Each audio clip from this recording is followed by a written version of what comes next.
अस्सलाम वालेकुम नाज़रीन, आप देख रहे हैं प्रोग्राम 7 से 8। मैं हूं किरण नाज। वफा करोगे वफा करेंगे, जफा करोगे जफा करेंगे। हम आदमी हैं तुम्हारे जैसे, जो तुम करोगे वो हम करेंगे। वैसे तो हालात और वाक़यात बताते हैं कि पीपल्स पार्टी, नून लीग और पीटीआई की सियासत में कोई फ़र्क नहीं रहा, लेकिन सेनेट इंतखाबात ने तो हुक्मरां जमात के दावों का शिराजा ही बिखेर कर रख दिया।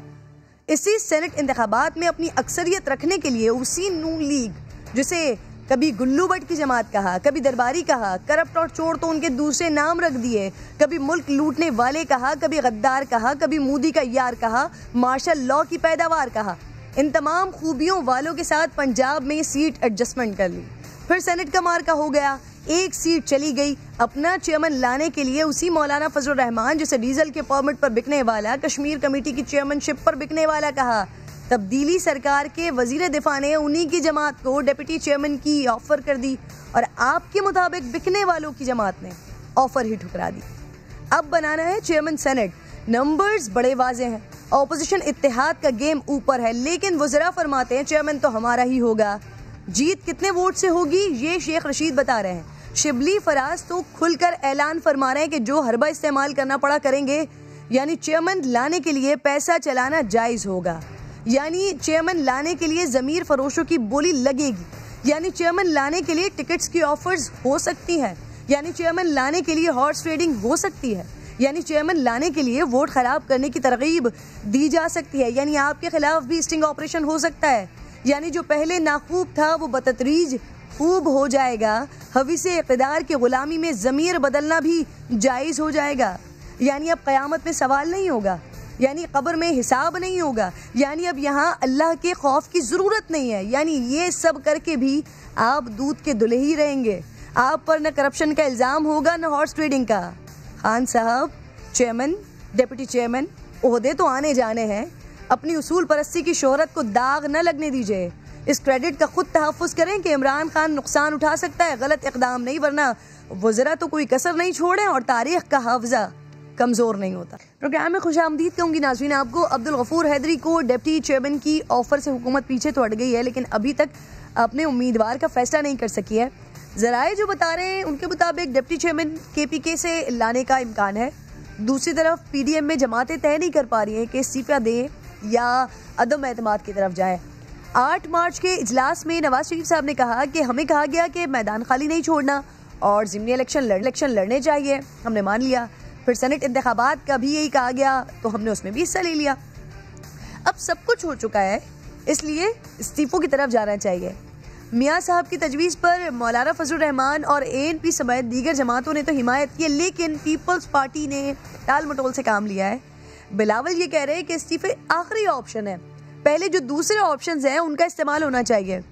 आज गिलानी साहब और फैसल वाडा को इलेक्शन कमीशन से बड़ा रिलीफ मिला है।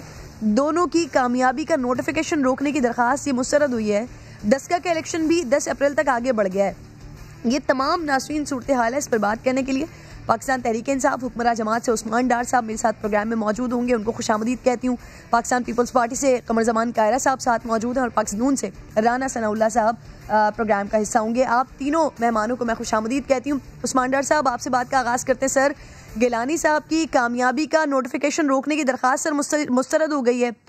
अब मलिका बुखारी साहिबा आला अदालती फोरम पर जाने का ऐलान कर रही हैं। हालांकि आज इस्लामाबाद हाई कोर्ट की ये ऑब्जर्वेशन है, वीडियो अदालत में साबित करना बहुत मुश्किल है। इससे ना गिलानी साहब की नाअहली बनती है ना उनके बेटे की। उस्मान साहब, देखिए नाज, मैं समझता हूँ कि इलेक्शन कमीशन ऑफ पाकिस्तान को जब तक वो एक हतमी फैसले पे ना पहुँचते, यूसुफ रज़ा गिलानी साहब का नोटिफिकेशन रोक लेना चाहिए था। देखिए, आपने वीडियो की बात की, इसी तरह डस्का इलेक्शन में NA 75 में PMLN वाले वीडियोज़ ही लेके आए थे इलेक्शन कमीशन ऑफ पाकिस्तान के पास। कुछ फायरिंग की वीडियोज़ थी, किसी जगह पोलिंग स्टेशंस के इश्यूज़ थे। उसके ऊपर इलेक्शन कमीशन ऑफ पाकिस्तान ने 2 से 3 रोज़ में आपने देखा फैसला सुना दिया। पूरे का पूरा इलेक्शन कुलअदम करार दे दिया जाता है वीडियोज़ पे जो सोशल मीडिया से डाउनलोड की गई थी।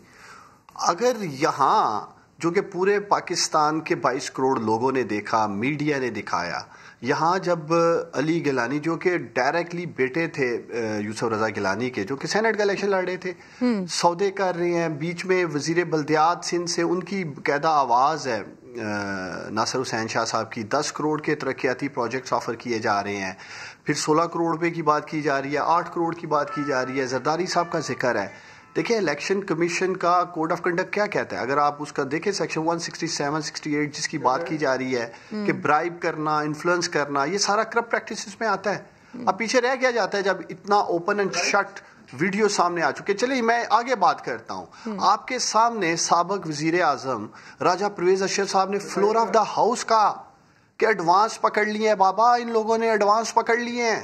अब राजा साहब बताएं कौम को किन किन लोगों को इन्होंने एडवांस दिया था, कौन कौन बिके, वो 16-17 लोग जो हैं ये बताएं कौम को। फिर इसी तरह मरियम नवाज का बयान एडमिटेड फैक्ट्स हैं, कहती हैं पैसा नहीं चला, नून लीग की टिकट चली है, फिर ये बताएं। तो मकसद ये है कि किसी को कोई अबहाम या कोई शको शुबा नहीं रहना चाहिए कि इस सेनेट की सीट के ऊपर पैसा चला, और उसकी वाजिया दलील ये है कि फौजिया अरशद जो है वो 174 वोट लेके जीत जाती हैं, नून लीग की उम्मीदवार हार जाती हैं। फिर 2 रोज बाद 3 रोज बाद जब वजीर आजम इत्तेमाद का वोट लेते हैं, पहले से ज्यादा वोट लेते हैं, 178 वोट लेते हैं वो। तो ये क्या है सारा, मतलब किस तरह के सबूत चाहिए इलेक्शन कमीशन ऑफ पाकिस्तान को? आप वो जमात हैं सर जो इदारों की बालादस्ती की बात करते हैं। अगर ऑब्जर्वेशन इलेक्शन कमीशन की जानिब से ये दी जा रही है तो सर इसको तस्लीम करें। आप लोग को क्यों लगता है कि इलेक्शन कमीशन आप ही के साथ गलत कर रहा है सर? लेकिन देखें अपने आईनी और कानूनी हक के लिए तो हम आहर तक जाएंगे, हम सुप्रीम कोर्ट ऑफ पाकिस्तान तक जाएंगे। क्या अदारों को मजबूत बनाने की जिम्मेदारी सिर्फ वजीर आजम इमरान खान की है? क्या अपोजिशन जो वोट लेके अपने हलकों से कॉन्स्टिट्यूएंसी से आए हैं, क्या इन्होंने मिलकर ये गिलानी वाला मामला आप सुप्रीम कोर्ट लेकर जा रहे हैं? क्या इन्होंने साफ और शफाफ इलेक्शन में, देखिए मेरी बात सुने नाज, क्या साफ और शफाफ इलेक्शन कराना तमाम जमातों की ख्वाहिश नहीं हो सकती है? क्या मिसाके जमहूरियत में पीपल्स पार्टी ने और पीएमएलएन ने बिलखसूस मोहतरमा शहीद भट्टो को मैं यहाँ जरूर उनका जिक्र करना चाहूंगा, क्या उनका ये वादा नहीं था, क्या ये उनका मिशन नहीं था? कहाँ है आज पीपल्स पार्टी, कहाँ है भट्टो के जियाले, कहाँ है वो लोग जो कहते थे आज भी भट्टो जिंदा है? क्या इस तरह जिंदा रखना था? आप ये बताइए ये वीडियो स्कैंडल लेकर आप सुप्रीम कोर्ट जा रहे हैं आज उस्मान साहब, जिस तरह के ये मामला लेके आए। अच्छा देखिए मजेदार बात सुने, देखिए नाज ये कहते हैं जी वो फलाना आ गया सिंध से, अबड़ो आ गया, बलूचिस्तान से वो पैसे चला के आ गया। इन लोगों के हाथ मजबूत करने वाले कौन लोग हैं?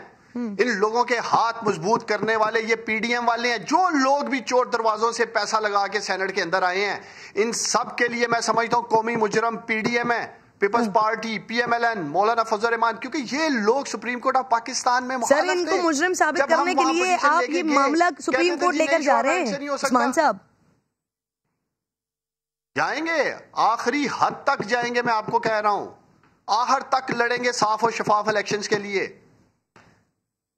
सर मैं ब्रेकिंग न्यूज चला दूं, वीडियो स्कैंडल को सुप्रीम कोर्ट में चैलेंज करने जा रहे हैं उस्मान डार साहब कह रहे हैं, ये सर चला दूं?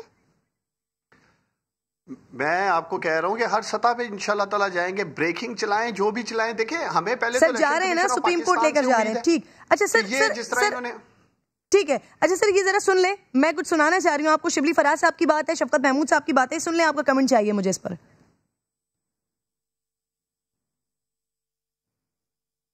ठीक। अच्छा सर बेसिकली जब जितनी देर में ये गुफ्तगू आती है, मैं आपसे ये पूछना चाह रही हूँ कि आप लोगों की अपनी भी तो तहकीकात हो रही थी ना उन 16 लोगों के हवाले से, सर वो कहाँ तक पहुंची हैं ये वीडियो पर? और वो जो 16 एमएनएस बिके हैं उनके बारे में कुछ सर सामने आया, कुछ तहकीकात में पता चला सर? गिलानी साहब के बेटे से मिला हो कोई शख्स?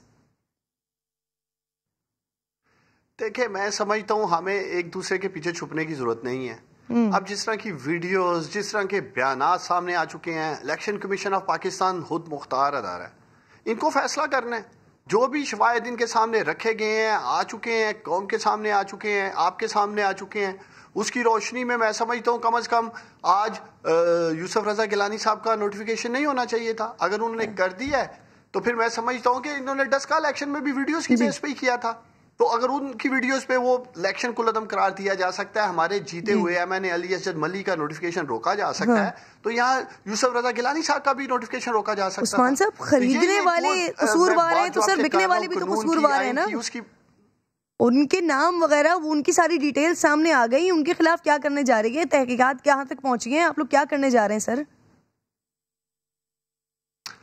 देखिए मैं फिर उसी तरफ आऊंगा नाज, तो फिर ये सारे काम मुझे बताएं वजीर आजम इमरान खान साहब नहीं करने हैं? क्या पैगाम था उनका उस दिन पार्लियामेंट से कि क्या करप्शन खत्म करना के लिए वजीर आजम इमरान खान की जिम्मेदारी है?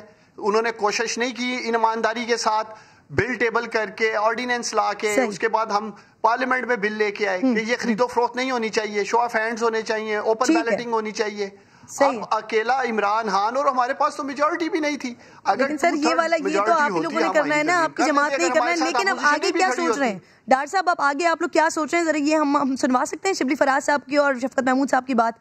सर ये सुन लें जरा। सर चेयरमैन सेनेट के लिए कौन कौन से हरबे हैं जो पाकिस्तान तहरीक इंसाफ अब इस्तेमाल करने जा रही है, और वो सारी बातें जो इल्जामात आप लोगों की तरफ से लगाए जाते रहे हैं पिछले कुछ दिनों में, अब क्या उन सब पर अमल दरामद आप लोगों की तरफ से भी होगा? देखिए ऐसा बिल्कुल नहीं है नाज। देखें हर लिहाज से, सियासी एतबार से, आइनी कानूनी जो भी एक तरीक़ेकार है, जिस तरह इलेक्शन लड़ा जाता है उस तरह इलेक्शन लड़ने की बात की जा रही है। यहाँ किस सतह पे कह रहे हैं जी हम पैसा चला देंगे, हम खरीदो फरोख्त कर लेंगे? कौन यहाँ शिबली फराज, राजा परवेज अशरफ साहब की तरह कह रहे हैं जी एडवांस पकड़ लिए हैं बाबा, पैसे पकड़ा दिए हैं? क्या कोई ऐसी गुफ्तगू कर रहे हैं शिबली फराज? क्या हमारे नुमाइंदे ये कह रहे हैं टिकट चल गई है, पैसा नहीं चला है? देखिए उन्होंने कहा है कि इलेक्शन को इलेक्शन की तरह लड़ेंगे, दलेरी से लड़ेंगे, पूरा मुकाबला करेंगे, नंबर्स गेम है, कड़ा मुकाबला होगा, क्लोज नंबर्स हैं। जिसके जहां जहां तल्लुकात हैं, सादक संजरानी साहब पहले से हाउस चला रहे थे, बड़े सेनेटर्स पे उन्होंने बड़े बड़े मुश्किल वक्त में उनका साथ दिया है, तो यहाँ बड़े लोग तल्लुकात की बेस पे भी उनका साथ देने के लिए तैयार है। हम जब एक साफ और शफाफ इंतखाबात की बात कर रहे हैं तो हमें क्या जरूरत है पैसा चलाने की? देखिए प्राइम मिनिस्टर तो पहले ही कह चुके हैं इलेक्ट्रॉनिक वोटिंग सिस्टम लेके आ रहे हैं इंशाल्लाह ताला। ठीक, अच्छा सर डिप्टी चेयरमैन सेनेट का नाम सर फाइनलाइज हो गया है इंशाल्लाह ताला? डॉक्टर साहब किसका डिप्टी चेयरमैन? देखिए वो अभी अंडर डिस्कशन है, मेरा ख्याल है अभी शाम तक नहीं तो कल सामने आ जाएगा नाम। सर जावेद साहब का नाम फेवरेट है, इंशाल्लाह ताला लेके आएंगे। किसके नाम की बात? जावेद साहब का नाम फेवरेट है सर, ऐसा गर्दिश कर रहा है, ऐसी खबरें आ रही हैं सर। देखिए अभी तो सारी स्पेकुलेशन चल रही हैं, जो हतमी नाम है वो इंशाल्लाह ताला इत्तेहादियों की मशावरत के साथ इंशाल्लाह ताला प्राइम मिनिस्टर इमरान खान हम इंशाल्लाह ताला फाइनल कर लेंगे। मुझे उम्मीद है अभी अगले चंद घंटों में भी सामने आ सकता है, कल तो आ ही जाएगा। ठीक है। अच्छा सर फवाद चौधरी साहब, शिबली फराज साहब, इनके मुताबिक हुकूमत ने गफूर हैदरी को डिप्टी चेयरमैन की कोई ऑफर नहीं की है। अब लाइटर मूड में बात की है, जो भी कुछ परवेज खटक साहब ने कहा है, लेकिन इस बात को JUI फे उछाल रही है। अब परवेज खटक साहब खुद इस बात की क्लैरिफिकेशन नहीं दे रहे हैं, तो सर क्या एक वजीर इतना बाइख्तियार है कि वजीर आजम की मंजूरी के बगैर इतनी बड़ी ऑफर कर दें? परवेज खटक तो ये कह भी चुके हैं कि इमरान खान पर उनके बहुत से एहसान है और इन्हीं की वजह से आज वो वजीर आजम है। सर देखिए पहले तो इलेक्शन जो सेनेट में है वो लीड तो बाप यानी कि बलूचिस्तान अवामी पार्टी कर रही है, सादक संजरानी साहब इलेक्शन को लीड कर रहे हैं और बतौर कैंडिडेट वो हर एक के पास जा रहे हैं। हमारे इत्तेहादी ज़रूर हैं लेकिन वो जा सकते हैं किसी के पास, ठीक उस तरह आपके सामने यूसुफ रजा गिलानी या PDM जो है वो MQM के पास भी गई है, मुस्लिम लीग Q के पास भी गई है, तो कैंडिडेट तो जा ही रहे हैं। जहाँ तक उनको ऑफर की बात थी वो अगर इस कॉन्टेक्स्ट में थी कि हम आपको डिप्टी चेयरमैन, मैं समझता हूँ वो एक लाइटर मूड की गुफ्तगू थी ना, वो इस तरफ आ सकते हैं ना हम उनको ले सकते हैं, ये तो आपको भी पता है, मीडिया को भी पता है। लेकिन एक मीडिया की हाइप बनाने के लिए या उस बात को ट्विस्ट करने के कहीं भी एंगल हो सकते हैं। इंशाल्लाह ताला हमारा डिप्टी चेयरमैन जिसकी आप बात कर रहे हैं अगले चंद घंटों में इंशाल्लाह ताला आपके सामने होगा नाम। ठीक है, बहुत बहुत शुक्रिया, बहुत शुक्रिया। प्रोग्राम में आप साथ मौजूद थे। कमर जमान कायरा साहब आपकी तरफ आ रही हूँ सर, बहुत बहुत शुक्रिया आपके वक्त का। सर गिलानी साहब की कामयाबी का नोटिफिकेशन जारी हो गया, लेकिन आपको लगता है संजरानी साहब सरप्राइज दे सकते हैं जैसे पहले दे चुके हैं? कायरा साहब, संजरानी साहब बहुत बड़ा सरप्राइज है वैसे ही कौम के लिए, वो पहले भी दे चुके हैं। जिस तरह शेख रशीद साहब ने फरमाया कि वो रियासत के उम्मीदवार हैं और शिबली फराज साहब ने फरमाया कि हम हर हरकत और हर हरबा इस्तेमाल करेंगे। इसी तरह उनके बाकी दोस्तों ने भी कुछ मोर और लेस जो उनके पार्लिमानी अमूर के एडवाइजर हैं उन्होंने भी फरमाया कि वो एस्टेब्लिशमेंट के उम्मीदवार हैं। तो ये बहुत बड़ी सरप्राइजें तो ऑलरेडी हैं। सर रियासत के इस उम्मीदवार को इंट्रोड्यूस तो आप लोगों ने करवाया था कायरा साहब, खतरा है उनसे आप लोगों को? देखिए हमने कहाँ इंट्रोड्यूस कराया था, इंट्रोडक्शन तो खैर उनकी जगह आपको पता ही है कहाँ से है जी, लेकिन सवाल ये है कि बहुत सारे लोग अपनी जगह बदलते रहते हैं और ये अपने मौके की तलाश में रहते हैं, बट उनकी अपनी तो कोई वो जाती हैसियत नहीं है। लेकिन एक बात जरूर आप हुकूमत वक्त से और उनके तर्जुमानों से पूछिए कि कल तक वो हमें ये कह रहे थे, ये सवाल मेरा नहीं है, ये उनका सवाल है जो मैं उन पर रखना चाह रहा हूँ। वो हमें कह रहे थे कि हमारे पास तो कौमी असम्बली में अक्सरियत नहीं है, तो फिर हम क्यों गिलानी साहब को लॉन्च कर रहे हैं और हम बेअसूली कर रहे हैं और पता नहीं क्या क्या इल्जामात। तो आज हुकूमत वक्त के पास सेनेट में अक्सरियत नहीं है, तो वो अपना सवाल उसका खुद सोचे, खुद उसका जवाब दे कि वो क्यों कर रहे हैं, वो क्यों उम्मीदवार बना रहे हैं सही। और क्यों जबकि उनके पास अक्सरियत नहीं है और वो तो बड़े आला असूलों वाले होने के। सर मैंने पूछा, बिल्कुल मैंने पूछा है, मैंने आगाज इसी बात से किया है सर। ये शाहिद खान अब्बासी साहब की जरा मैं एक गुफ्तगू आपको सुनवाना चाह रही हूँ, सुनिएगा, आपका कमेंट लूंगी इस पर। अब सेनेट के इलेक्शन आ रहे हैं, जो कुछ एतमाद के वोट में हुआ, अब हम शिकायत करें तो किससे करें। मैं तो जाती तौर पर सोच रहा हूँ कि DG ISPR को लिखूं कि आपने वादा किया था कोई मुदाखलत सियासत में नहीं होगी, लेकिन जो कुछ हमने सेनेट के इलेक्शन में देखा है वो सरीहन उसकी खिलाफ वर्जी है। हम उम्मीद करते हैं कि उस किस्म की धुंध जो है वो इस इलेक्शन में नहीं आए। कायरा साहब, अब्बासी साहब DG ISPR को खत लिखने की बातें कर रहे हैं सर, कह रहे हैं सियासी अदम मुदाखलत के बयान पर यकीन करना चाहते हैं लेकिन कर नहीं पा रहे हैं। पीपल्स पार्टी को भी लगता है इदारे अब भी मुदाखलत कर रहे हैं। देखिए, ये बात कौन कह रहा है? ये बात इस मुल्क का साबिक वजीर आजम कह रहा है। तो वो किसी सबूत की बिना पे ही कह रहे होंगे, वो यकीनन किसी खास खबर की बुनियाद पे कह रहे होंगे, उनके इल्म में ये सारी बातें होंगी, तभी उन्होंने ये मामला रेज किया है, वरना इस तरह की गुफ्तगू तो नहीं करते वो। तो ये बात दुरुस्त है कि हम क्या कर सकते हैं। सर साबिक वजीर आजम तो गिलानी साहब भी हैं, उनको एस्टेब्लिशमेंट न्यूट्रल लगती है सर? नहीं, उन्होंने कहा था, उसके बाद उनका ख्याल भी तब्दील हुआ, लेकिन हम समझते हैं कि ये बात अच्छी है। चले, खत लिखना ना लिखना तो एक इस्तिलाही बात है, हो सकता है वो लिख भी दे, और वो भी बात तो बुनियादी तौर पे कोई गलत नहीं है। वो जो DG ISPR ने कहा था, हम समझते हैं कि वही एक बुनियादी तौर पे बेहतरी का रास्ता है, उसी से हम आगे बढ़ सकते हैं, वही, वो और कोई रास्ता नहीं है। तो DG ISPR के बयान को हमने उस वक्त भी वेलकम किया था। हम आज भी समझते हैं कि उनको अपने कहे पे अमल करना चाहिए, बड़ी अच्छी बात है। सही। अच्छा सर, एक और भी इशू है, ये जो PDM की सारी मूवमेंट चल रही है सर, इसमें ये इस्तीफे वाला ऑप्शन, इस पे पाकिस्तान पीपल्स पार्टी की पहले क्या राय थी? मैं जरा ये राय आपको याद दिलाना चाह रही हूँ, फिर इस पर भी आपका कमेंट लेती हूँ सर, सुनवाइएगा। इस्तीफा जमा होंगे, वो इस्तीफे जमे हो रहे हैं। हमने फैसला कर लिया है, सारे क़यादत के पास अपने इस्तीफे जमा होंगे। इस्तीफे हमारा एटम बम है। मैंने इस्तीफों का वादे फैसला आपको सुना दिया, जब फैसला होगा तो ये बम हुकूमत पे इकट्ठा ही गिरेगा। जो रिजिग्नेशंस हैं, इन प्रिंसिपल एग्रीमेंट हो चुका है, फाइनल डिसीजन लेंगे regarding the resignation which has already been agreed. मुझ समेत पाकिस्तान पीपल्स पार्टी के मेंबरान ने अपने इस्तीफे अपनी लीडरशिप को जमा कराए हैं और ये इस्तीफे लीडरशिप के पास मौजूद हैं। लीडरशिप जब चाहे, जिस तरीके से चाहे, इनको इस्तेमाल कर सकती है। पीपल्स पार्टी ने आगे बढ़कर खेला है इस फैसले पर।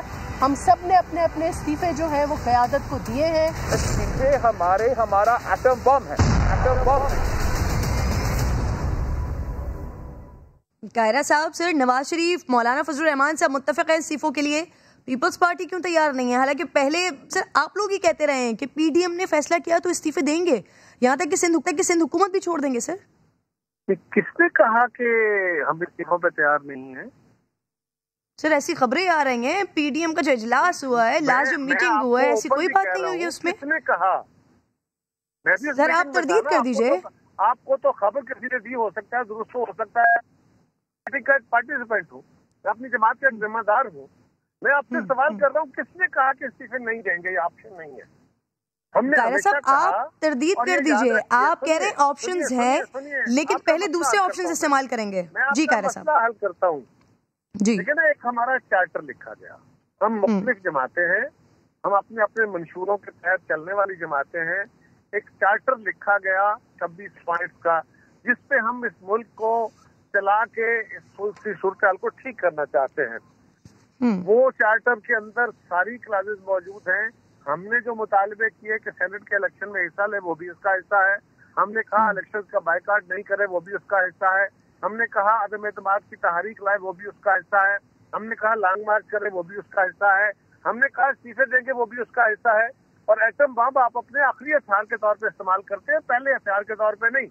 पहले आप अपने बाकी चीजें इस्तेमाल करते हैं और अगर उससे जंग जीती जाए तो फिर वही हथियारों पे रहते हैं। एटम बम आखिरी हथियार होता है और वो बड़े नुकसान का हमल भी हो सकता है। सही। राना सनाउल्लाह साहब भी साथ ही मौजूद हैं, आपको भी मैं खुशामदीद कहती हूँ। सर सबसे पहले तो इसी बात पर कमेंट कर दीजिए, जो लास्ट इजलास हुआ है पीडीएम का, उसमें मियाँ साहब ने ऐसी कोई बात नहीं की कि ज़िमनी इंतखाब की बात की गई, वो हमने मानी। सेनेट इंतखाबात की बात की, वो हमने मानी। अब तहरीक अदम एतमाद की तरफ नहीं जाना चाहते, बल्कि अब जो इस्तीफे हैं उस ऑप्शन को इस्तेमाल करना चाहते हैं। राना साहब। नहीं, देखें, इसमें ऐसे है कि इस्तीफों का ऑप्शन जो है वो बिल्कुल वन ऑफ द ऑप्शंस है, और उसके अलावा बाकी सारे ऑप्शंस हैं। उसमें एक जलसों का मरहला था, फिर उसके बाद जो है वो रैलीज का मरहला हुआ, उसके बाद अब लॉन्ग मार्च का मरहला जो है वो भी आने वाला है, और अदम एतमाद का मरहला जो है वो इनडायरेक्टली तो इस्तेमाल हो चुका यूसुफ रजा गिलानी साहब के इलेक्शन में। अब शायद दूसरी मरतबा चेयरमैन के इलेक्शन में, सेनेट के चेयरमैन के इलेक्शन में भी इस्तेमाल हो जाए, या फिर कम से कम कुछ लोग एक्सपोज हो जाएं और ये बात का तयन जो है वो आज हो जाए या आने वाले कल हो जाए कि कौन न्यूट्रल है और कौन न्यूट्रल नहीं है। तो ये सारी चीज़ें जो हैं ये पॉलिटिकल एक्टिविटीज़ हैं।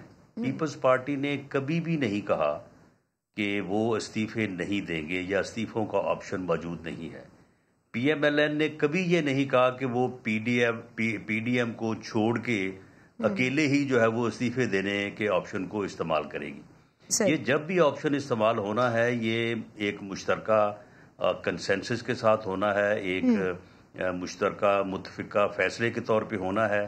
हाँ, पीपल्स पार्टी जो है वो समझती है कि अभी वो मुनासिब वक्त नहीं आया जब हमें इस्तीफों का ऑप्शन इस्तेमाल करना चाहिए, जबकि पीएमएलएन जो है वो समझती है कि शायद ये ऑप्शन हमें जो है वो जल्द इस्तेमाल करना चाहिए। जेयूआईएफ जो है वो ये समझती थी कि आज से 2.5 साल पहले हमें यही ऑप्शन जो है पार्लियामेंट से बाहर रहने का, इस्तीफों का, ये इस्तेमाल कर लेना चाहिए था, लेकिन वो 2.5 साल से अब हमारे साथ है। और हो सकता है कि आने वाले 1 माह में, 2 माह में, 3 माह में एक ऐसा वक्त आ जाए कि जब तीनों जमातें मुत्तफिक हों कि अब इस्तीफों का ऑप्शन जो है वो हमें इस्तेमाल कर लेना चाहिए। सही।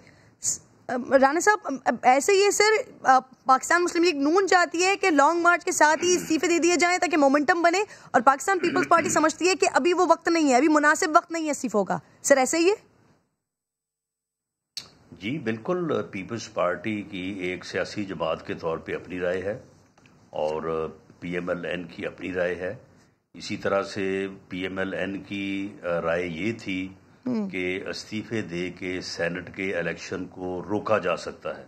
सही। लेकिन जब बाद में डिबेट हुई तो ये मालूम हुआ कि ऐसा नहीं हो सकेगा, तो इसलिए पीएमएलएन ने अपने जो है मौक़िफ़ को रिव्यू किया।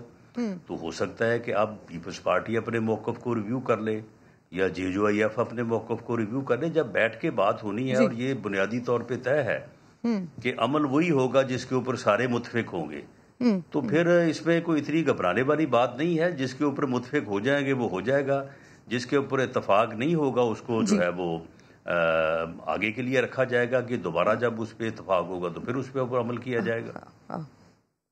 सर पंजाब में तहरीक अदम एतमाद लाने पर इत्तेफाक हो गया है सर, लानी है नहीं लानी? देखें, लानी या नहीं लानी पे तो कोई इत्तेफाक या अदम इत्तेफाक नहीं हो सकता। हाँ, एक पेश आमदा सूरत हाल में उसके क्या चांसेस हैं कि वो कामयाबी से लाई जा सकती है, इसके ऊपर तबादला ख्याल होता रहता है। और जैसे ही ये सूरत पैदा हुई कि अदम एतमाद की तहरीक को कामयाब किया जा सकता है तो उसको इस्तेमाल किया जा सकेगा। लेकिन ये ऐसा नहीं है कि ये कोई उसके करने या ना करने के ऊपर को हमने फैसला करना है। जिस सूरत हाल में उसकी क्या उसके ऑप्शंस हैं, उसकी क्या सूरत हाल, यानी अभी तक सर मुस्लिम लीग नून समझती है कि तहरीके अदम एतमाद अगर लाई जाएगी तो नाकाम हो जाएगी सर, इसके चांसेस ज्यादा हैं सर? देखें, इसमें अभी जो है ये जो सेनेट का इलेक्शन हुआ है उसमें हमारी जमात में एक राय ये थी कि जिस तरह से वफाक में हमने यूसुफ रज़ा गिलानी साहब के इलेक्शन के ज़रिए से इनडायरेक्ट जो है वो अदम एतमाद को जो है वो आजमाया है, अगर पंजाब में आजमाया जाता तो शायद उसके रिज़ल्ट भी बड़े पॉजिटिव आते और आज हुकूमत जो है वो ज़्यादा जो है वो एम्बेरस होती। लेकिन बहरहाल उसके ऊपर कंसेंसस नहीं हो सका। तो अब भी कोई अगर मौका ऐसा आया तो उसके ऊपर इस एक्सरसाइज को जांचा जा सकता है, लेकिन हम इसको इस्तेमाल उसी वक्त करेंगे जब हम समझेंगे कि उसकी कामयाबी के चांसेस जो हैं वो बड़े रोशन हैं, क्योंकि नाकामी की सूरत में हमारी तहरीक को जो है वो बहुत ऑब्वियसली डेंट पड़ेगा, ज्यादा जोर बिल्कुल सही कह रहे हैं आप कमर साहब। सर इसी पे ही कमेंट कर दीजिएगा। सर हमजा शहबाज कहते हैं कि पंजाब में हुकूमत लेने की उन्हें कोई जल्दी नहीं है, जल्दी होती तो ज्यादा नशिस्तें लेकर भी ऑपोजिशन में नहीं बैठते। अब सर वो ये भी कहते हैं कि वजीर आला बदलने से हालात तब्दील नहीं हो सकते, वाहिद हल दोबारा शफाफ इंतखाबात हैं। सर फिर 7 MNAs वाले सर बिलावल भुट्टो, उनको इतनी जल्दी क्यों है पंजाब में तहरीक अदम एतमाद की? सर देखिए, बिलावल साहब ने तो ये बिल्कुल नहीं कहा कि पंजाब में पहले करना चाहिए। सर तबले जंग तो वहीं के लिए बजाया। जी बिलावल साहब ने ये बात कभी नहीं कही कि पहले पंजाब में करें ये करें। उन्होंने वाज़ेह तौर पे कहा कि अदम एतमाद कब होगा, कहाँ होगा, किस तरह होगा, ये फैसला PDM की क़यादत इत्तेफ़ाक़ के राय से करेगी। जो बात राना साहब फरमा रहे हैं बिल्कुल बैन ही वो बात उन्होंने कही। रही बात ये डिफरेंस ऑफ ओपिनियन को मीडिया अनफॉर्चुनेटली यूं ले लेता है कि जिस तरह पता नहीं पीपल्स पार्टी ने इत्तेहाद तोड़ दिया, पीपल्स पार्टी ने को खराबी कर दी। एक वक्त में हमने कहा इस पे बिल्कुल हमारे यहाँ इत्तेफाक नहीं था पहले कि हमें बाय इलेक्शन लड़ने चाहिए। कुछ दोस्तों की राय थी कि नहीं लड़ने चाहिए, हमारी अपनी जमात के अंदर भी इसके फॉरन अगेंस्ट राय थी, और इसी तरह सेनेट के इलेक्शन के बारे में भी। लेकिन जब हमने जाके अपने दोस्तों सारी PDM के पास बैठ के ये डिटेल थ्रेश किया, सब दोस्तों ने इससे अपनी राय दी, तो उन्होंने हमारी से इत्तेफाक किया और आज हमने बाय इलेक्शन में भी हिस्सा लिया इत्तेफाक के राय से, और हमने सेनेट में भी हिस्सा लिया इत्तेफाक के राय से। हम सेनेट के अगले मरहले में जा रहे हैं इत्तेफाक के राय से। इससे अगला मरहला अदम एतमाद भी है, इससे अगला मरहला लॉन्ग मार्च भी है, वो भी हम इत्तेफाक के राय से कर रहे हैं लॉन्ग मार्च। इसमें कोई ऐसी राय है नहीं। डिफरेंस ऑफ ओपिनियन राना साहब से मेरा इख्तलाफ हो सकता है, फिर हम दोनों बैठ के एक दूसरे से बात करते हैं। अगर मेरी बात बेहतर हुई है, जितनी मेरी बेहतर हो वो मान ली जाएगी, जितनी राना साहब की बेहतर होगी मैं मान लूंगा और इत्तेफाक राय हो जाएगा। यही तरीका होता है इत्तेहादों का। और ये नहीं होता कि अगर किसी ने इससे इख्तलाफ कर लिया, उसने कहा जी मेरी समझ में, फर्ज करें मिसाल के तौर पे राना साहब कह रहे हैं कि हमारे ख्याल में अभी ऐसा नहीं है और उनके ख्याल में अभी ऐसा हो सकता है, तो ये एक डिफरेंस ओपिनियन है ना। जब मैं और राना साहब जमात और इनकी जमात और बाकी जमातें बैठेंगी, हम अपने नोट्स एक्सचेंज करेंगे, हम एक दूसरे को अपनी राय से आगाह करेंगे, तो फिर पता चल जाएगा। हो सकता है इनकी राय प्रिवेल कर जाए, हो सकता है ये हमारे साथ इत्तेफाक कर ले, या हो सकता है कुछ थर्ड ओपिनियन जो है वो प्रिवेल कर जाए। ठीक है। अच्छा कमर साहब, मैं आपसे गिलानी साहब वाले मामले पर भी बात करना चाह रही थी। आपसे पहले हुकूमती नुमाइंदे उस्मान डार साहब मेरे साथ मौजूद थे, उनसे बात हो रही थी। वो कह रहे थे कि इस मामले को लेकर सुप्रीम कोर्ट जाएंगे, सुप्रीम कोर्ट में चैलेंज करेंगे कि ये इलेक्शन कमीशन जिसने ऑडियो वीडियो को के सबूत पर फैसले दिए हैं अब इनको नहीं मान रहे हैं, तो इसको लेकर जाएंगे सुप्रीम कोर्ट तक। सर देखिए, वो अपने शौक से जाएं, उन्हें कोई रोक सकता है, उनका हक है, बिल्कुल जाएं, सुप्रीम कोर्ट जाएं, जाके अपना वहाँ सुप्रीम कोर्ट का वक्त जरूर जाया करें। लेकिन सवाल ये है कि हुकूमत वक्त समझती क्या है। उन्होंने इलेक्शन कमीशन में कहा तो इलेक्शन कमीशन ने उनकी इस्तदा पे नोटिस कर दिए हैं पार्टीज को, वो इस मामले को तहकीक करके इसके ऊपर अपनी राय दे देंगे।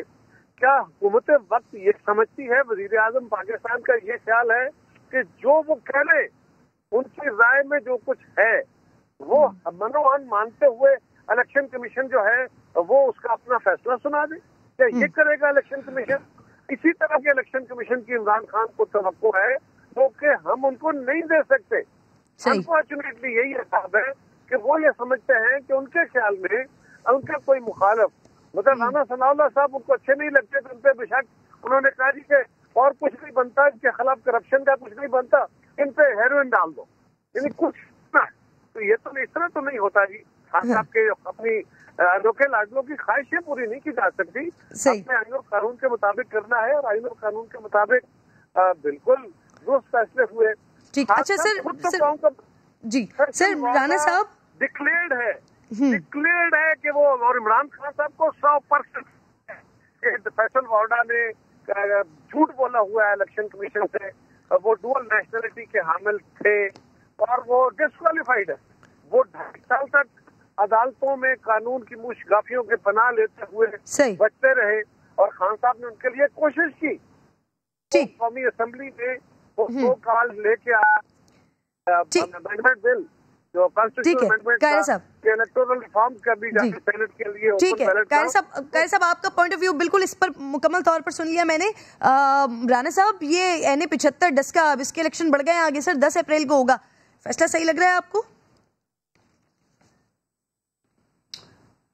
देखें, इसमें इलेक्शन कमीशन ने ये इलेक्शन की डेट जो है वो तब्दील की है on the request of Punjab government, और पंजाब गवर्नमेंट ने ये रिक्वेस्ट इस बुनियाद पे की कि जी जो इंतज़ामी अफीसरों के मतलब इलेक्शन कमीशन ने मुख्तलिफ एक्शन तजवीज़ किए थे, ट्रांसफर्स किए थे, उनको सस्पेंड किया था, उनकी जगह पे उनको नए आदमी शायद मिलने में कोई दुश्वारी पेश आ रही है, तो इसलिए जो है वो इंतज़ामी अमूर की वजह से डेट बढ़ा दी जाए। इलेक्शन कमीशन ने वो डेट बढ़ा दी है, ठीक है, हमें इसके ऊपर कोई एतराज़ नहीं है, लेकिन पंजाब गवर्नमेंट जो है उसे इतना टाइम लग गया कि वो 2 हफ्तों में जो है वो इलेक्शन कमीशन के फैसले पर अमल करके वहाँ पे नए ऑफिसर्स तैनात नहीं कर सकी। हालांकि खुद जो है ये 65 तबादले जो है वो हर दूसरे तीसरे दिन करते हैं, तो ये बहरहाल बदनीति है पंजाब गवर्नमेंट की, लेकिन एक चांस इनको इलेक्शन कमीशन ने दे दिया है, और मैं समझता हूँ कि इनको जो है वो इलेक्शन कमीशन को पूरी तरह से इनको जो है वो ओवरसी करना चाहिए। ठीक है, ताकि इसी बहाने जो है ये आप कहते हैं कि हुक्मरान जमात को चांस मिल गया है। बहुत बहुत शुक्रिया, बहुत बहुत शुक्रिया। रात प्रोग्राम में आप साथ मौजूद थे कमर जमान कायरा साहब, आपका भी शुक्रिया। अगले सेगमेंट की जाने बढ़ी हूँ नाजरीन। मुल्तान के निजी तालीमी इदारों में तलबा जो हैं वो लड़ पड़े हैं। राशिद हमीद मुझे इस वक्त ज्वाइन कर चुके हैं, कोरोना पर बात करने जा रही हूँ मैं, लेकिन उससे पहले ये वाला जो मामला हुआ है इसको देखना बड़ा ज़रूरी है। तो राशिद हमीद, ये क्या हुआ है, क्यों लड़ रहे हैं तलबा? वो तलबा जो ग्रुप हैं उनके दरमियान जो है मामूली तल्ख कलामी हुई है, और इस तल्ख कलामी के बाद जो है वो सूरत हाल लड़ाई झगड़े तक जा पहुंचे। तो जो बैग वगैरह उठाकर यहाँ पर तलबा खेलने के लिए आए हुए थे, तो वहाँ पर जो है लड़ाई का समा पैदा हो गया, और वहाँ पर जो है एक दूसरे के साथ जो है आजादाना उन्होंने लड़ाई की, एक दूसरे को मारा पीटा, एक दूसरे पर तशद्दुद किया, और जो बैट खेलने के लिए लाए थे उसी बैट से जो है एक दूसरे की उन्होंने पिटाई की। तो पुलिस को भी यहाँ पर अब बुलाया गया हालात को कंट्रोल करने के लिए। तो तलबत राशिद, ये बैट से एक दूसरे को मारा जा रहा है, इतना आजादाना इस्तेमाल कर रहे हैं इसका, इससे खुदा न खास्ता कोई कैजुअलिटी तो नहीं हुई है, कोई जख्मी तो नहीं हुआ है? अच्छी किरण, 3 जो जख्मी थे उनको हॉस्पिटल मुंतकिल किया गया, जबकि जो बाकी जो जख्मी थे उन्हें फर्स्ट एड दी गई, और इंतजामिया ने पुलिस को तो यहाँ पर बुलवाया, लेकिन अभी इंतजामिया जो है किसी किस्म का मौके देने से इनकारी है, और खेलों का यहाँ पर जो मैदान था वो मैदान जंग बन गया, और लड़ाई की सूरत इख्तियार कर गया, और एक दूसरे पर उन्होंने खूब तशद्दुद किया। पुलिस को भी बुलवाया। ये बहुत तकलीफ दे पहलू है राशिद, ये हम इस पे मुसलसल बात कर रहे होते हैं, मुख्तलिफ मौके पर हमें इस तरह की वीडियोस दिखाई दे रही होती हैं नाज़रीन, जहाँ पर अदम बर्दाश्त दिखाई देता है। अब ये तलबा है आपस में किस तरह से गुत्थम गुत्था हुए हैं, किस तरह से लड़ रहे हैं, और जो हमारे पास खबर आ रही है राशिद हमीद जो हमें बता रहे हैं उसके मुताबिक तो यहाँ पर मामूली सी बात हुई है, मामूली सी तल्ख कलामी हुई है, लेकिन उसके बाद अदम बर्दाश्त का ये आलम है कि एक दूसरे को इस बुरे तरीके से मारा जा रहा है, इस तरह से ये बल्ले हैं हाथों में, और ऐसे एक दूसरे की धुलाई की जा रही है कि महसूस नहीं हो रहा कि सामने जिसे मारा जा रहा है वो भी पिटने वाला, मारने वाले की तरह इंसान ही है। ये वो अदम बर्दाश्त है जिसकी बार बार बात की जाती है कि माशरे से ये अदम बर्दाश्त, इसका खात्मा होना चाहिए, बार बार टॉलरेंस के हवाले से बात होनी चाहिए, बार बार ये जो अदम बर्दाश्त है ना इसको ख़त्म होना चाहिए, इस पर बार बार हम बात करते हैं। लेकिन हुआ ये कि ये जो हम ऊपर से देखते हैं ना, वही चीज़ नीचे भी हमें दिखाई दे रही है कि जहाँ पर जब कहीं कोई जीत जाता है और दूसरा हार जाता है, वो सामने वाले की जीत बर्दाश्त नहीं कर रहा होता। यहाँ पर भी एग्जैक्टली वही हुआ है। एक पार्टी जीत गई है, दूसरी हार गई है, और ये हार जीत के मामले पर लड़ाई झगड़ा शुरू हो गया। इसी यूनिवर्सिटी के डायरेक्टर साहब मुझे ज्वाइन कर चुके हैं, NCVA के मुझे ज्वाइन कर चुके हैं। सर, ये क्या हुआ है जहांगीर साहब? आदम बर्दाश्त का ये आलम, मैच हारने पर ऐसा लड़ाई, ऐसा झगड़ा कि एक दूसरे को इंसान समझे बगैर मारा पीटा जा रहा है। सर जी, अस्सलाम वालेकुम जी। बिल्कुल बड़ा आज अनफॉर्चुनेट ये इंसिडेंट हुआ है, और इसमें हमारा एक स्पोर्ट्स का इवेंट चल रहा था। जो टीम हार गई है उसकी जीतने वाली टीम के साथ और कुछ लोगों की जाती रंजिश शायद स्टूडेंट्स की थी, जिसपे उनमें आपस में दींगा मुश्ती शुरू हुई। और ये मैच खत्म होने के बाद और ऑलमोस्ट कोई 2:30-3 बजे जब कॉलेज से काफी लोग चले गए तो तब इनकी आपस में लड़ाई हुई है, और जो कि बहुत अनफॉर्चुनेट है। और उस पर इदारा बिल्कुल एक्शन ले रहा है, और इनको जो इसमें लोग मुलविस हैं, जो तलबा मुलविस हैं और जिन्होंने ये लड़ाई शुरू की है, उनको बिल्कुल सजा भी देंगे, और उनके खिलाफ डिसिप्लिनरी एक्शन जो इदारा की डिसिप्लिन कमेटी सजेस्ट करेगी वो जरूर हम टेकअप करेंगे जी। सर, ये बड़ा तकलीफ दे अमल है। आप एक यूनिवर्सिटी के डायरेक्टर हैं सर। इस तरह के वाकयात में मुख्तलिफ यूनिवर्सिटीज़ आगे पीछे देखती रहती हूँ। सर, इस वक्त खुदा ना खास्ता कोई सीरियस इंजरी, जख्मी बच्चे ज़्यादा तो नहीं है स्टूडेंट्स? सर, उनके बारे में बताएंगे, कितने लोग हैं अभी? जख्मी ऐसे कोई मजरूर नहीं है, ना ही ऐसे कोई लोग हैं जो हॉस्पिटल में हों। ये कॉलेज के अंदर उनकी दींगा मुश्ती और लड़ाई हुई है, जिसमें कुछ लोगों को चोटें तो जरूर रही है, लेकिन कोई ऐसे मजरूब नहीं है या कोई ऐसे केसेस नहीं है जो हॉस्पिटल रेफर हुए हों।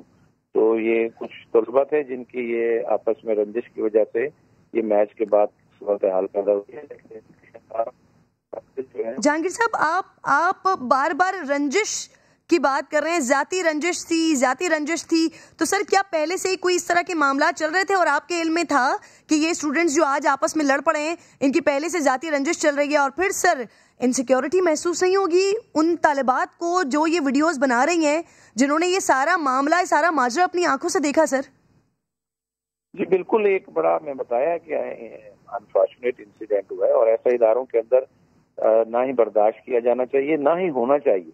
इसको किसी भी इंसानी हवाले से या किसी भी एजुकेशन के हवाले से तो ये बिल्कुल ही एक्सेप्टेबल नहीं है। और मैं आपको बता रहा हूँ कि ये इसका जो बैकग्राउंड हमें समझ आ रहा है कि वो खेल तो हार जीत इसका हिस्सा होती है, लेकिन उसके बाद उनकी जो हमारी इन्वेस्टिगेशन अभी तक है उसमें इनकी जाती रंजिश कुछ तलबा की थी, जिसकी वजह से उनकी लड़ाई हुई।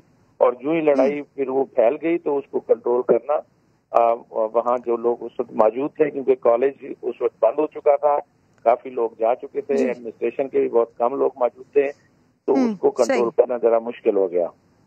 ठीक है जहांगीर साहब, बहुत बहुत शुक्रिया सर, आप साथ मौजूद में। और नाज़रीन, इसकी बहुत ज़्यादा ज़रूरत है कि टॉलरेंस पर बार बार बात की जाए, अदम बर्दाश्त के हवाले से लोगों को बताया जाए ये स्टूडेंट्स हैं, ये आगे का मुस्तकबिल है और ये क्या कर रहे हैं। और जब मैंने बात इस टॉपिक पर की है तो फिर एक और तकलीफ दे कहानी जो मेरे सामने आई है उस पर भी बात करना ज़रूरी हो जाता है। चीचा वतनी का ये वाक़या सामने आ रहा है। मेरे स्कूल टीचर ने तालिब इल्म पर इतना गैर इंसानी, ऐसा बदतरीन तशद्दुद किया है। स्कूल टीचर आबिद शुजा को मुअत्तल कर दिया गया है। लेकिन ये जो वीडियो सामने आई है ना, ये बहुत तकलीफ दे वीडियो है। ज़रा महसूस कीजिए कि हो क्या रहा है इस वीडियो में। ये बाकी जो स्टूडेंट्स मौजूद हैं वो आसपास खड़े हुए हैं, ये मंजर, ये तमाशा देख रहे हैं, और स्कूल टीचर वो बदतरीन तशद्दुद किए जा रहे हैं। सेकेंडरी स्कूल में साइंस टीचर हैं ये आबिद शुजा साहब, इन्होंने ये तालिब इल्म पर तशद्दुद किया है। और तशद्दुद की वीडियो जब ये मंजर आम पर आई है, तालिब इल्म को 4 तालिब इल्म जो है वो पकड़े हुए हैं, उस्ताद साहब टंडे पे टंडे बरसाए जा रहे हैं। तो सवाल ये है कि ये जो बच्चे जिनके सामने उनका अपना साथी स्टूडेंट मौजूद है वो पिट रहा है, उनकी अपनी ज़हनी साख्त इस वक्त क्या हो रही होगी, वो क्या महसूस कर रहे होंगे कि खुदा न खास्ता अगर हमने खुद रजिस्ट करने की कोशिश की तो फिर हमारा भी यही हाल होगा। या फिर टीचर साहब अपने इन तालिब इल्मों को क्या सबक सिखा रहे हैं, कितना सख्त दिल और कितना सख्त जहन बना रहे हैं। ये कहीं से भी ऐसा लग नहीं रहा कि किसी इंसान को मारा जा रहा है।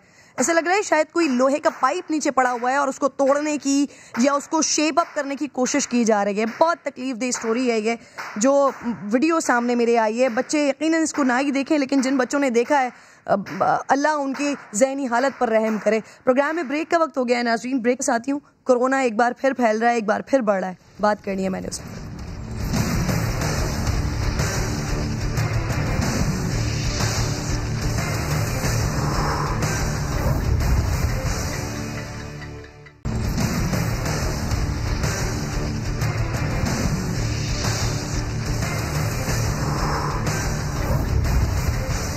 कोरोना की इसको थर्ड वेव कह लें कि ये फिर लौट आया है, केसेस फिर से बढ़ रहे हैं।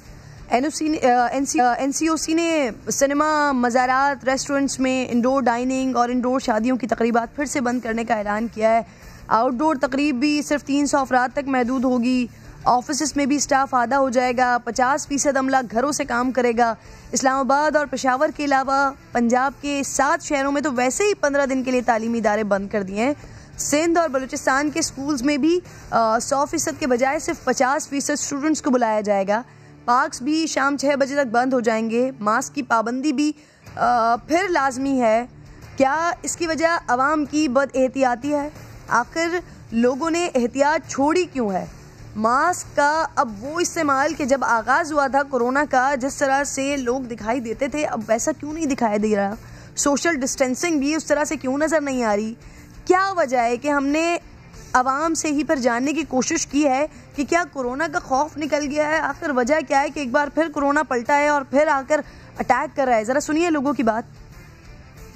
साइड से अगर देखा जाए तो आवाम का ही ज़्यादा हाथ है, और अगर हुकूमत ने ये इरादा किया है कि वो ये दोबारा पाबंदियाँ लगा रही हैं तो मेरे ख्याल में तो ये बेहतर है। टेक्निकली देखा जाए तो ये सब एक दूसरे को बेवकूफ़ बना रहे हैं। इनको खुद को चाहिए कि थोड़ा सा एहसास लें, हमारी गवर्नमेंट को चाहिए कि एहसास लें, क्योंकि ये डेली वेजेस वाले बेचारे जितने भी लोग हैं ये किस तरीके से सर्वाइव करेंगे। मुझे नहीं लगता, ना मेरे किसी रिश्तेदार को कोरोना है, ना मेरे कोई जानने वाले को कोरोना है, ना कभी किसी को हुआ है। ज़िंदगी वैसी मुश्किल है, दुश्वार है, कारोबार नहीं है यहाँ पर, और ये गवर्नमेंट जो है एक और नए मामला चला रही है कि ये बंद कर दें, वो बंद कर दें। अभी हम मार्केट में कहीं देखेंगे कई लोगों ने मास्क नहीं वेयर किए हुए, तो ये इसमें हमारी पब्लिक की गलती है सबसे ज़्यादा। ये जो सी दोबारा से सारी रोकथाम लग रही है ना, ये सिर्फ इस वजह से लग रही है कि आवाम ने बहुत ज़्यादा जो सा ना डिसअपॉइंट किया हुकूमत को। ये बहुत अच्छा फैसला है हुकूमत के, इसलिए कि बीमारी रोकने के लिए ख़ास तौर में आवाम को हुकूमत का साथ देना चाहिए। तो भाई ये तीसरी चौथी लहर आती रहेगी जब तक हम लोग डिस्टेंस नहीं रखेंगे, जब तक हम लोग अपना ख्याल नहीं रखेंगे। चलिए, अब आवाम की जानिब से तो नाज़रीन गैर संजीदगी का मुजाहरा किया जा रहा है। ये यूँ कह लीजिए कि आवाम के अंदर से कोरोना वाला ना खौफ निकल गया है। लेकिन अब हमारी गवर्नमेंट को क्या हुआ है? शफकत महमूद साहब, आप स्मार्ट लॉकडाउन की, माइक्रो स्मार्ट लॉकडाउन की बातें कर रहे हैं। आवाम को आप मास्क की पाबंदी का दर्ज दे रहे हैं, सोशल डिस्टेंसिंग का दर्ज दे रहे हैं, लेकिन आप ही की हुकूमत वो किसी भी मकाम पर हो, किसी भी तकरीब में हो, किसी भी मौके पर हो, और ख़ास तौर पे अभी जो ताज़ा इवेंट गुजरा, सेनेट इलेक्शन, फिर वज़ीर आज़म का एतमाद का वोट लेने वाला दिन, उस दिन तो पूरी की पूरी हुकूमत, सारे के सारे लोग सभी कुछ भूल गए थे। साथ साथ दिखा भी रही हूँ मैं आपको, वज़ीर आज़म साहब भी मास्क में नज़र नहीं आए थे, हफीज़ शेख साहब के पास भी मास्क नहीं था, बाकी जितने वज़रा थे उनके पास भी मास्क नहीं था, और चेयरमैन NCOC असद उमर साहब जो इन तमाम मामलात को हेड कर रहे हैं, लीड कर रहे हैं, देख रहे हैं, वो भी भूल गए थे कि सोशल डिस्टेंसिंग का दर्ज हम दे रहे हैं। हम लोगों को कह रहे हैं कि आपने मास्क पहनना है, लेकिन असेंबली वाले दिन शायद कोरोना की दिन छुट्टी थी। वज़ीर आज़म साहब हाथ मिलाते रहे, हफीज़ शेख साहब, गिलानी साहब के गले भी पड़ गए थे। तो जनाबे वाला मिसाल आपने सेट करनी है। अगर आप खुद इतने बेखौफ हैं तो फिर आवाम से SOPs की भला उम्मीद, SOPs को फॉलो करने की भला उम्मीद क्या कहा जा सकता है। खैर, आगे बढ़ रही हूँ जी अगले सेगमेंट की जानिब। कुफ्र टूटा खुदा खुदा करके सिंध के शहरियों को कुत्ते भंबोड़ रहे हैं। हैदराबाद में सिर्फ एक हफ्ते में 15 से जायद शहरी आवारा कुत्तों का निशाना बने, और फिर बुलाकर सिंध हुकूमत को महसूस हुआ कि अब होश में आ जाना चाहिए। हैदराबाद में कुत्तों के खिलाफ मुहिम शुरू हो गई है। अब तक 100 से जायद आवारा कुत्ते मार दिए गए हैं, और उम्मीद मैं ये करती हूँ कि ये मुहिम जारी रहेगी। इम्तियाज़ अली मेरे साथ मौजूद हैं हैदराबाद से, उनसे बात कर लेती हूँ। ज़रा बताइएगा इम्तियाज़, सिंध हुकूमत को होश आया कैसे, ये जानना मेरे लिए बहुत ज़्यादा ज़रूरी है। ऐसा हुआ क्या हैदराबाद में? होश इस हवाले से आया है कि आज से तकरीबन 20 से 25 रोज कबल जो है जामचोरों में शाम के औकात में 1.5 साल बच्ची थी जो कि अपने घर के बाहर दो और बच्चे थे जिनके साथ वो खेल रही थी। उसके बाद में अचानक से जो है 2-3 कुत्तों ने आके उस बच्ची पर हमलावर हुए। 2 बच्चे जो उसके साथ मौजूद थे वो अपने घर की तरफ भागे खौफ के मारे, और उन कुत्तों ने जो है उन मासूम बच्ची को जो है वो बंबोर दिया, जिसके बाद मकीन जो है उनने आके उन कुत्तों को भगाया और जख्मी जो बच्ची हुई थी उसको फौरी तौर पर लम्स अस्पताल जामचोरों में लेके गए थे, जो कि 1 घंटे के अंदर वो मासूम बच्ची जो है जख्मों के ताप ना लाते हुए चल बसी थी। इसी हवाले से हैदराबाद में, लतीफाबाद, सिटी और कासमाबाद में 1 हफ्ते के चलिए उम्मीद करती हूँ कि ये होश जो सिर्फ हैदराबाद में आए ना, कि बाकी शहरों में भी, कराची में, अंदरून शहरों में भी ये होश आए, और वो जो एक गुमान जाहिर किया जाता है कि आसफा की नाराजगी की वजह से इस मुहिम को रोका गया है, ये गुमान भी अब खत्म हो जाए। प्रोग्राम का वक्त खत्म हो गया है नाज़रीन, इंशाल्लाह मुलाकात होगी आपसे कल। अपना ख्याल रखिए, अल्लाह ने के बाद।